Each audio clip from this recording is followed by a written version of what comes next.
Okay, we are here at N-SPACE and Digital Extremes for the interview about Sword Coast Legends. So the first question would be, which areas of the continent Faerun can we expect to see in the game? Will be everything from Baldur's Gate to Waterdeep and Neverwinter and up to Icewind's Dale be available, or will there be some special area that we can expect to play in? I mean, we're mainly focusing around the Sword Coast, but you will see places like the Middle Dark. You will see places Underdark. like... Oh yeah, the Underdark, not the Middle Dark anymore? Middle Dark isn't technically a thing. Oh, That's just what we it's called it beyond- during development. Oh, okay. It's the Underdark. Yeah. So we're going to go to Luskan, of course. Luskan's our big Yeah. city in the game. We did mention we're going to be going to the Evermoors, the edge of the Evermoors. So you'll be seeing that. Some other big surprises as well that we can't really. And that's just in the story campaign. As a DM, you saw we have access to the entire map of Faerun, and you can put your story in Baldur's Gate if you wanted to, or Neverwinter, or wherever you'd like for it to go. This sounds quite intriguing. So have you a general size of the area that is available or will be available in the story? I don't think we've actually mapped it yet, but there's a lot to explore. So. The areas vary in size. You'll be in some small areas, and you'll get some giant, like the Evermoors you mentioned, they're enormous. So it'll take you hours just to explore the area, and that's without doing all of the content with it. So can you tell us about how many hours? What do you think? In which area are we talking here? We're saying 40 plus hours to do the story campaign, up to 60 or more, depending how much time you take to just explore and do all the side content.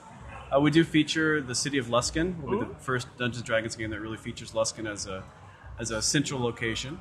And you spend a lot of time there. It's a nice, sizable area to explore.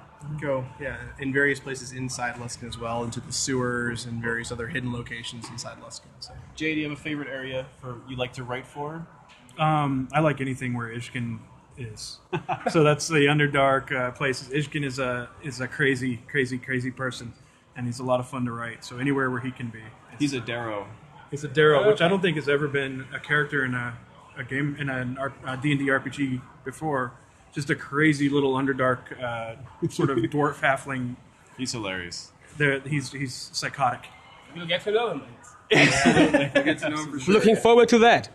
Are you planning on any further extensions once the game is released? And can you tell us anything about the, content that is planned for or in your minds? Right. Well, we actually just announced we're doing a Rage of Demons expansion to coincide with Wizards of the Coast Rage of Demons expansion. So we're actually going to be featuring some popular characters from the Forgotten Realms in our Rage of Demons expansion. If you look at our Ash. Dritz de Orden, he will be in the game. Yeah, so we're gonna have Dritz in the game, which is pretty awesome. Actually, I'm a big fan of Dritz. So we'll be featuring that, and of course, you can probably expect to see some more Underdark there. So that's pretty exciting. I know it's really cool. There may be some demons. We can maybe when we're done show you a little piece of it. Also, we announced that if you pre-order the game, you get that first DLC expansion for free. That's good to know. Yeah. Mm-hmm. And the Underdark. Okay. I have a special question about the combat system. Sure. So why is there a pause modus or not a turn-based battle system you chosen? Well, we were kind of aiming for an experience that players could play together in real time. So if you've ever tried to do pause and play action with 5 players, including the Dungeon Master, it can lead to a very uneven experience. And I understand people's desire to really replicate the true feel of Dungeons and Dragons. I play pen and paper Dungeons and Dragons, and I love it. But if you're sitting down with people all across the world, and you have pause and play going on, and people are constantly pausing to queue up attacks, it's a very erratic experience that can be also not that fun.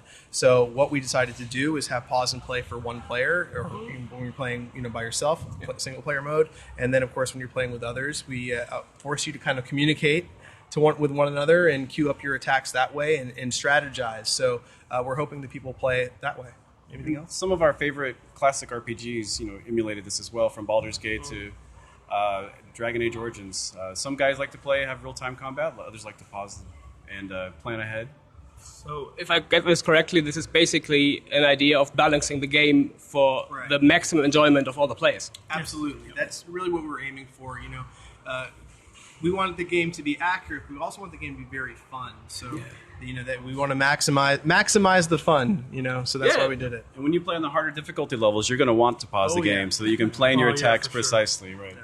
And we have all sorts of auto pause options. You could make it pause after every round if you wanted to get the feeling of turn-based. Okay. So, will the rules be old school Dungeons and Dragons, or will there be some, how do you say, enhancement or diversions from the really old school thingy?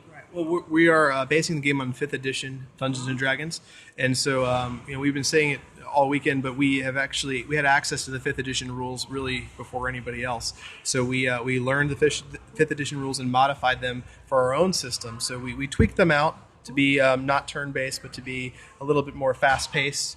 And obviously, there's going to have to be some modification to the system in order to work with the way our game works. So there's going to be some changes, but you played it; it feels like D&D. So yes. There you go. Everything still happens in rounds behind the scenes. We're still rolling dice, so everything that you expect from the tabletop game is there behind the scenes in our game as well. Still saving throws. Yeah, still saving throws. No Thaco though. Yeah. That's a nice thing to know. Yeah. Yes, what was your initial inspiration to plug in the Dungeon Master feature, as I may call it, or distinctive feature, in the first place? That goes all the way back to when we were first making the game, as far back as I was on it, when there was only 3 or 4 people on the team. It was always, we want to make a game where you can play D&D in a video game just like you could at the table. So we could bring the Dungeon Master and the friends together and laugh, and you can imagine sharing pizza and all this stuff, making fun of each other, but having a great story that the players are running. That's been there from the beginning. Honestly, that was the whole reason for making the game, was to bring that to life. And the real hook for us was the real-time aspect of the Dungeon Master. There's been other games that let you sort of dive in and do a lot of stuff, but there hasn't been a game that lets you just jump in with your buddies and do a real-time adventure and to manage things on the fly. So you don't have to plan ahead for weeks and weeks if you don't want to. That's there if you want to, but you can just manage things as you saw me do in our session that we played. I agree with what they said. And I agree too, because having played it, it fits. I just have no other words for this. Good, thank you. Having played pen and paper role-playing games for A long time. years. Good, that's great to hear. Thank you. That means a lot. Yeah, it's Now we can really... interview you about your... Yeah, I gotta jump in front of the camera. No, I won't. Will there be tools for group finding online available? Because we gathered that this will be some important issue to get your group and your group dungeon master to form a good team, and this should stick together as friends and pen and paper did. So will this be supported in the online game, and how will you do it? Want to go? We're using Steam for our release on September 29th on Linux, Mac, and PC. And you'll be able to just find your Steam friends. You can make a game and limit it to just your Steam friends. You can send invitations to them as well. So it should be very easy to find your group, find your buddies. If you want to, though, you can make it public and anyone can join your game, or you can just go through and join anyone else's game through our server browser. You can also do the same thing with the modules. So the module we played and we made during our session here, I can share that online. You could go through and download it and play that with your friends if you wanted to. So if I make a dungeon as a dungeon master, I put it in the module, and I could send the module to a friend, and he makes a bigger campaign out of it. Right. Absolutely. You can all share it together and work together on it, or you can make one specifically for your group of friends that you put private and you only share with them. You can take our Marilyn Manson rock campaign back with you and build something even bigger, right? Save forever, yeah. There you go. That's really tempting. I'll have to share that one. Yeah. So, a question about the group itself. If I imagine I play with not a 5-people group, but with a 3-people group, but want to add 2 NPCs to get a healer or something. Could I add these NPCs, and who will control them? Will they be also, or could they also be controlled by the dungeon master? The dungeon master could. You saw, I think even in our session, I created a rock and I made him friendly and I ran him around with the party. So you can do something like that, but we don't have a way right now for you to create an NPC and add it to the party to be managed by the team. But if you have, say you'll always have a party of 4. So if you only have 3 friends with you, or 2 friends with you, you'll put an NPC in that 4th spot. And I believe the game's host will run the NPC, right? That is something we're working on actually right this second. As we speak. Back at home. They're working on this right yeah. now. It could be an Diligently NPC, working. it could be a companion. Yeah. Yes, Asking but the hard question. you will be able to fill that slot with someone if it's just an extra slot you're talking Yes, about. the basic idea behind the question was if I could make a bigger campaign with some NPC campaign relevant, and could play this as a dungeon master, as the pen and paper dungeon master also plays the, I don't know, chief who gives you the job to do. Yes. I mean, you would be able to move the NPC throughout the campaign with the players, interact with the players. The NPC, if say you did a multi-story dungeon, the NPC will go with them throughout the dungeon. However, right now, like they said, you have to have 4 slots, and then that's it. So. Okay. Thanks a lot for these answers. I have one last question. Besides the Dungeons and Dragons, what kind of role-playing games influenced you the most when, developing the South Coast Legends and the concepts behind it? Well, I'm the community guy. I mean, I can tell you what games I grew up loving. One of the games that Jay worked on is one of my favorite games of all time, Mass Effect 2. So he's one of the writers on Mass Effect 2. So I'm definitely inspired by his writing, and I can see it carrying over into our game. So it's really cool to be able to be in the same environment with guys that worked on games like that. I'm the same as you. I love pen and paper D&D. So right now I'm honestly been playing a ton of Sword Coast. That's all I play in my free time. So yeah. And you? We're very much inspired by Mortal Kombat. I don't know. I'm just kidding. No, our game Exploding zombies. our game director was actually the game director on Dragon Age Origins at BioWare. So I would say that has been a huge inspiration. We also have Jay, our narrative director. We have our lead engineer is from that team, and we also have the lead designer from that team working with us too. So I'd say that's been a big one throughout the time. We've gone back, we've played all the BioWare classics, and I'd say those have really sort of shaped what we're doing. But we've also modernized it, as you've seen, quite a bit. But it always comes back to Dungeons and Dragons. That's our inspiration, and that's what we're aiming for, and that's what we want to hit. Yeah, I mean, it's kind of an inspiration from all that stuff. All the stuff that they've been mentioning so far, it's all kind of coming together. We've looked at it very closely and figured out what do we love about those games, what more do we want from those games.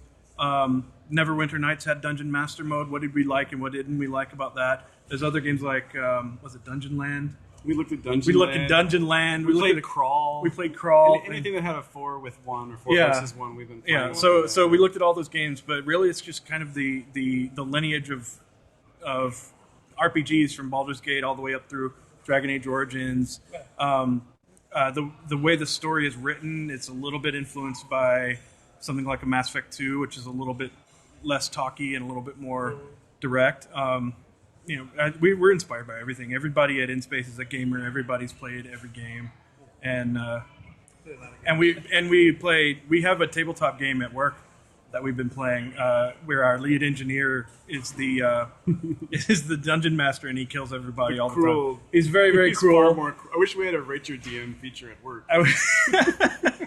This is our Rate Your DM feature. Everyone in Europe will now know about Ross. Right. That's just the feeling, the core feeling of playing D&D with your friends is really the inspiration behind this game. Okay, thank you very much for this interview, and I'm hoping to see this game soon on my PC. All right. Thank you. And so